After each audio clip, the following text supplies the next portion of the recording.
शांति। आज 15 नवंबर 2025 की बाबा की साकार मुरली है।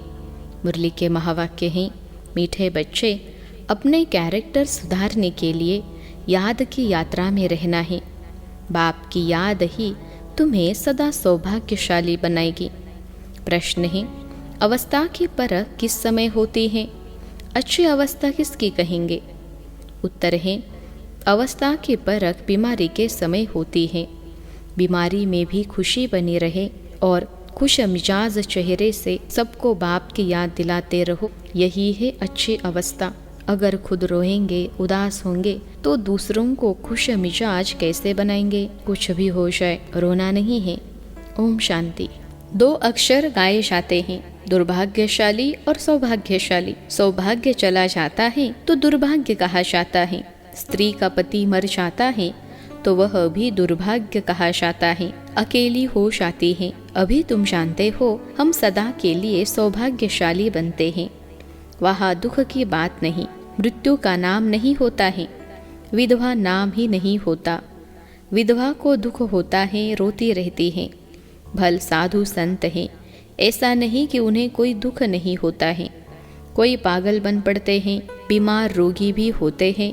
यह है ही रोगी दुनिया, सतयुग है निरोगी दुनिया। तुम बच्चे समझते हो हम भारत को फिर से श्रीमत पर निरोगी बनाते हैं। इस समय मनुष्यों के कैरेक्टर्स बहुत खराब हैं। अब कैरेक्टर सुधारने की भी ज़रूर डिपार्टमेंट होगी। स्कूलों में भी स्टूडेंट का रजिस्टर रखा जाता है, उनके कैरेक्टर्स का पता चलता है। इसलिए बाबा ने भी रजिस्टर रखवाया था। हर एक अपना रजिस्टर रखो। कैरेक्टर देखना है कि हम कोई भूल तो नहीं करते हैं। पहली बात तो बाप को याद करना है, उनसे ही तुम्हारा कैरेक्टर सुधरता है। आयु भी बड़ी होती है एक की याद से। यह तो है ज्ञान रत्न। याद को रत्न नहीं कहा जाता। याद से ही तुम्हारे कैरेक्टर सुधरते हैं। यह 84 जन्मों का चक्र तुम्हारे सिवाय और कोई समझा न सके, इस पर ही समझाना है। विष्णु और ब्रह्मा शंकर के तो कैरेक्टर नहीं कहेंगे। तुम बच्चे जानते हो ब्रह्मा और विष्णु का आपस में क्या कनेक्शन है। विष्णु के 2 रूप है, यह लक्ष्मी नारायण। वही फिर 84 जन्म लेते हैं। 84 जन्मों में आपे ही पूज्य और आपे ही पुजारी बनते हैं। प्रजापिता ब्रह्मा तो ज़रूर यहाँ ही चाहिए ना, साधारण तन चाहिए। बहुत करके इसमें ही मूंझते हैं। ब्रह्मा तो है ही पतित पावन बाप का रथ। कहते भी है, दूर देश का रहने वाला आया देश पर आए। पावन दुनिया बनाने वाला पतित पावन बाप पतित दुनिया में आया। पतित दुनिया में एक भी पावन नहीं हो सकता।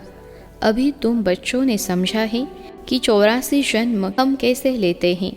कोई तो लेते होंगे ना, जो पहले पहले आते होंगे उनके ही 84 जन्म होंगे। सतयुग में देवी देवता ही आते हैं, मनुष्यों का जरा भी ख्याल नहीं चलता। 84 जन्म कौन लेंगे? समझ की बात है। पुनर्जन्म तो सब मानते हैं।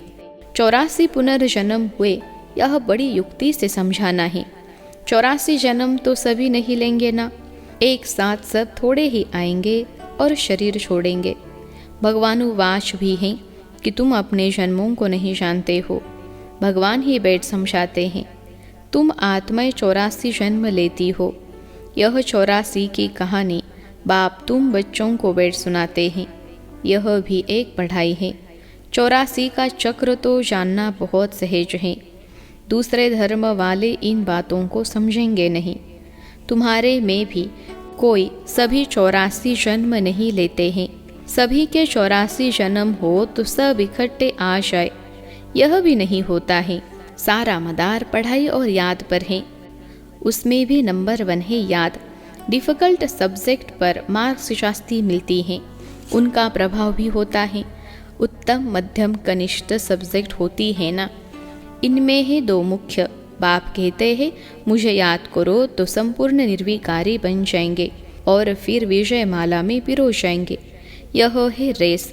पहले तो खुद को देखना है कि मैं कहाँ तक धारणा करता हूँ, कितना याद करता हूँ, मेरे कैरेक्टर्स कैसे हैं। अगर मेरे में ही रोने की आदत है तो दूसरे को खुश मिजाज कैसे बना सकता हूँ। बाबा कहते हैं जो रोते हैं सुख होते हैं। कुछ भी हो जाए लेकिन रोने की दरकार नहीं है। बीमारी में भी खुशी से इतना तो कह सकते हो, अपने को आत्मा समझ बाप को याद करो। बीमारी में ही अवस्था की परख होती है। तकलीफ में थोड़ा कुड़कने की आवाज़ भल निकलती है, परंतु अपने को आत्मा समझ बाप को याद करना है। बाप ने पैगाम दिया है। पैगंबर मैसेंजर एक शुबाबा है, दूसरा कोई है नहीं। बाकी जो भी सुनाते हैं सारी भक्ति मार्ग की बातें। इस दुनिया की जो भी चीज़ें हैं सब विनाशी हैं। अभी तुमको वहाँ ले जाते हैं जहाँ टूट फूट नहीं। वहाँ तो चीज़ें ही ऐसी अच्छी बनेंगी जो टूटने का नाम ही नहीं होगा। वहाँ साइंस से कितनी चीज़ें बनती हैं, वहाँ भी तो साइंस ज़रूर होगी, क्योंकि तुम्हारे लिए बहुत सुख चाहिए। बाप कहते हैं तुम बच्चों को कुछ भी पता नहीं था। भक्ति मार्ग कब शुरू हुआ, कितना तुमने दुख देखा, यह सब बातें अभी तुम्हारी बुद्धि में हैं। देवताओं को कहा ही जाता है सर्वगुण संपन्न, फिर वह कलाएं कैसे कम हुई। अभी तो कोई कला नहीं रही है। चंद्रमा की भी धीरे धीरे कला कम होती है ना। तुम जानते हो कि यह दुनिया भी पहले नहीं है, तो वहाँ हर चीज़ सतो प्रधान फर्स्ट क्लास होती है। फिर पुरानी होते कलाएं कम होती जाती हैं। सर्वगुण संपन्न यह लक्ष्मी नारायण है ना। अभी बाप तुमको सच्ची सच्ची सत्य नारायण की कथा सुना रहे हैं। अभी है रात, फिर दिन होता है। तुम संपूर्ण बनते हो तो तुम्हारे लिए फिर सृष्टि भी ऐसी चाहिए। 5 तत्व भी सतो प्रधान यानी 16 कला संपूर्ण बन जाते हैं। इसलिए शरीर भी तुम्हारे नेचुरल ब्यूटीफुल होते हैं, सतो प्रधान होते हैं। यह सारी दुनिया 16 कला संपूर्ण बन जाती है। अभी तो कोई कला नहीं है। जो भी बड़े से बड़े लोग हैं अथवा महात्मा आदि हैं, यह बाप की नॉलेज उनकी तकदीर में ही नहीं है। उन्होंने अपना ही घमंड है, बहुत करके है ही गरीबों की तकदीर में। कोई कहते हैं इतना ऊंच बाप है, उनको तो कोई बड़े राजा अथवा पवित्र ऋषि आदि के तन में आना चाहिए। पवित्र होते ही है सन्यासी। बाप बैठ समझाते हैं मैं किस में आता हूँ, मैं आता ही उनमें हूँ जो पूरे 84 जन्म लेते हैं। एक दिन भी कम नहीं। श्री कृष्ण पैदा हुआ उस समय से 16 कला संपूर्ण ठहरा। फिर सतो रजो तमो में आते हैं। हर चीज़ पहले सतो प्रधान फिर सतो रजो तमो में आती हैं।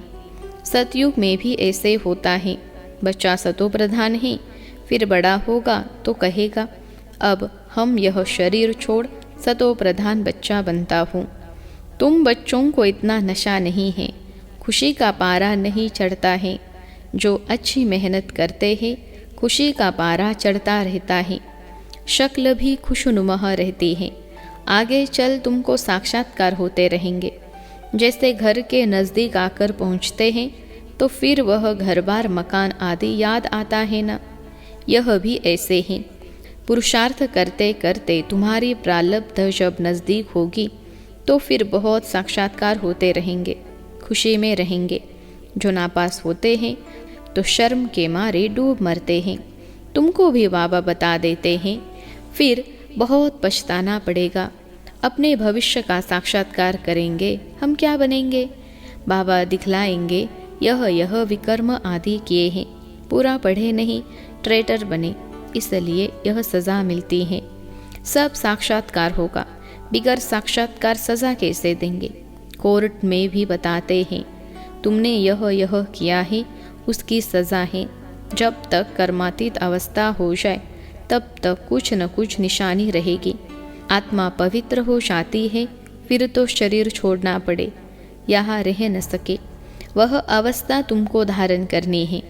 अभी तुम वापिस जाए फिर नई दुनिया में आने के लिए तैयारी करते हो।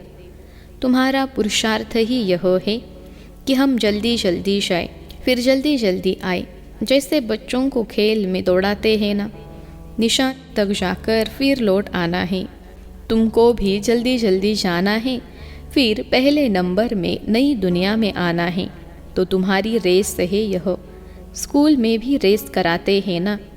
तुम्हारा ही यह प्रवृत्ति मार्ग, तुम्हारा पहले पहले पवित्र गृहस्थ धर्म था, अभी है विशेष, फिर वाइसलेस वर्ल्ड बनेगा। इन बातों को तुम सिमरन करते रहो तो भी बहुत खुशी रहेगी। हम ही राज्य लेते हैं फिर गवाते हैं। हीरो हीरोइन कहते हैं ना, हीरे जैसा जन्म लेकर फिर कोड़ी जैसे जन्म में आते हैं। अभी बाप कहते हैं तुम कोड़ियों पिछाड़ी टाइम वेस्ट मत करो। यह कहते हैं हम भी टाइम वेस्ट करते थे, तो हमको भी कहा अब तो तुम मेरा बनकर यह रूहानी धंधा करो, तो झट सब कुछ छोड़ दिया। पैसे कोई फेंक तो नहीं देंगे, पैसे तो काम में आते हैं। पैसे बिना कोई मकान आदि थोड़े ही मिल सकता। आगे चल बड़े बड़े धनवान आएंगे, तुमको मदद देते रहेंगे। एक दिन तुमको बड़े बड़े कॉलेज यूनिवर्सिटी में भी जाकर भाषण करना होगा कि यह सृष्टि का चक्र कैसे फिरता है। हिस्ट्री रिपीट होती है आदि से अंत तक, गोल्डन एज से आयरन एज तक सृष्टि की हिस्ट्री ज्योग्राफी हम बता सकते हैं। कैरेक्टर्स के ऊपर तो तुम बहुत समझा सकते हो। इन लक्ष्मी नारायण की महिमा करो। भारत कितना पावन था, देवी कैरेक्टर्स थे, अब तो विशेष कैरेक्टर्स हैं। ज़रूर फिर चक्र रिपीट होगा। हम वर्ल्ड की हिस्ट्री ज्योग्राफी सुना सकते हैं, वहाँ जाना भी अच्छे अच्छे को चाहिए। जैसे थियोसॉफिकल सोसाइटी है, वहाँ तुम भाषण करो। श्री कृष्ण तो देवता था, सतयुग में था। पहले पहले है श्री कृष्ण जो फिर नारायण बनते हैं। हम आपको श्री कृष्ण के 84 जन्मों की कहानी सुनाई जो और कोई सुना न सके। यह टॉपिक कितनी बड़ी है, होशियार को भाषण करना चाहिए। अभी तुम्हारे दिल में आता है हम विश्व के मालिक बनेंगे, कितनी खुशी होनी चाहिए। अंदर बैठ यह जाप जपो, फिर तुमको इस दुनिया में कुछ भासेगा नहीं। यहाँ तुम आते ही हो विश्व का मालिक बनने, परम पिता परमात्मा द्वारा। विश्व तो इस दुनिया को ही कहा जाता है। ब्रह्मलोक व सूक्ष्म वतन को विश्व नहीं कहेंगे। बाप कहते हैं मैं विश्व का मालिक नहीं बनता हूँ, इस विश्व का मालिक तुम बच्चों को बनाता हूँ। कितनी गुह्य बातें हैं। तुमको विश्व का मालिक बनाता हूँ, फिर तुम माया के दास बन जाते हो। यहाँ जब सामने योग में बिठाते हो तो भी याद दिलानी है। आत्म अभिमानी हो बैठो, बाप को याद करो। 5 मिनट बाद फिर बोलो। तुम्हारे योग के प्रोग्राम चलते हैं ना, बहुतों की बुद्धि बाहर चली जाती है, इसलिए 5-10 मिनट बाद फिर सावधान करना चाहिए। अपने को आत्मा समझ बैठे हो, बाप को याद करते हो, तो खुद का भी अटेंशन रहेगा। बाबा यह सब युक्तियाँ बतलाते हैं। घड़ी घड़ी सावधान करो। अपने को आत्मा समझ शिव बाबा की याद में बैठे हो, तो जिनका बुद्धियोग भटकता होगा वह खड़े हो जाएंगे। याद दिलाना चाहिए, बाबा की याद से ही तुम उस पार चले जाएंगे। गाते भी है खिवैया, नैया मेरी पार लगाओ, परंतु अर्थ को नहीं जानते। मुक्तिधाम में जाने के लिए आधा कल्प भक्ति की है। अब बाप कहते हैं मुझे याद करो तो मुक्तिधाम में चले जाएंगे। तुम बैठते ही हो पाप कटने के लिए, तो फिर पाप कटने थोड़े ही चाहिए, नहीं तो फिर पाप रह जाएंगे। नंबर 1 यह पुरुषार्थ है। अपने को आत्मा समझ बाप को याद करो। ऐसे सावधान करते रहने से अपना भी अटेंशन रहेगा। खुद को भी सावधान करना है। खुद भी याद में बैठे तब औरों को बिठाए। हम आत्मा हैं, जाते हैं अपने घर, फिर आकर राज्य करेंगे। अपने को शरीर समझना यह भी एक कड़ी बीमारी है। इसलिए ही सब रसातल में चले गए हैं, उनको फिर सैल्वेज करना है। अच्छा, मीठे मीठे सिखलते बच्चों प्रति माता पिता बाप दादा का याद प्यार और गुड मॉर्निंग। रूहानी बाप की रूहानी बच्चों को नमस्ते। हम रूहानी बच्चों की सिखलते रूहानी माता पिता बाप दादा को याद प्यार, गुड मॉर्निंग और नमस्ते बाबा नमस्ते। धारणा के लिए मुख्य सार पहली पॉइंट है, अपना टाइम रूहानी धंधे में सफल करना है। हीरे जैसा जीवन बनाना है। अपने को सावधान करते रहना है। शरीर समझने की कड़ी बीमारी से बचने का पुरुषार्थ करना है। दूसरी पॉइंट है, कभी भी माया का दास नहीं बनना है। अंदर में बैठ जाप जपना है कि हम आत्मा हैं, खुशी रहे, हम बेगर से प्रिंस बन रहे हैं। आज का वरदान है, अनुभवों की गुह्यता की प्रयोगशाला में रहे, नई रिसर्च करने वाले अंतर्मुखी भव। अनुभवों की गुह्यता की प्रयोगशाला में रहे, नई रिसर्च करने वाले अंतर्मुखी भव। विश्लेषण है, जब स्वयं में पहले सर्व अनुभव प्रत्यक्ष होंगे तब प्रत्यक्षता होगी। इसके लिए अंतर्मुखी बन याद की यात्रा व हर प्राप्ति की गुह्यता में जाकर रिसर्च करो, संकल्प धारण करो और फिर उसका परिणाम व सिद्धि देखो कि जो संकल्प किया वह सिद्ध हुआ या नहीं। ऐसे अनुभवों के गुह्यता की प्रयोगशाला में रहो, जो महसूस हो कि यह सब कोई विशेष लगन में मगन इस संसार से उपराम है। कर्म करते योग की पावरफुल स्टेज में रहने का अभ्यास बढ़ाओ। जैसे वाणी में आने का अभ्यास है, ऐसे रूहानियत में रहने का अभ्यास डालो। आज का स्लोगन है, संतुष्टता की सीट पर बैठकर परिस्थितियों का खेल देखने वाले ही संतुष्ट मनी हैं। संतुष्टता की सीट पर बैठकर परिस्थितियों का खेल देखने वाले ही संतुष्ट मनी हैं। अव्यक्त इशारे और शरीरी व विदेही स्थिति का अभ्यास बढ़ाओ।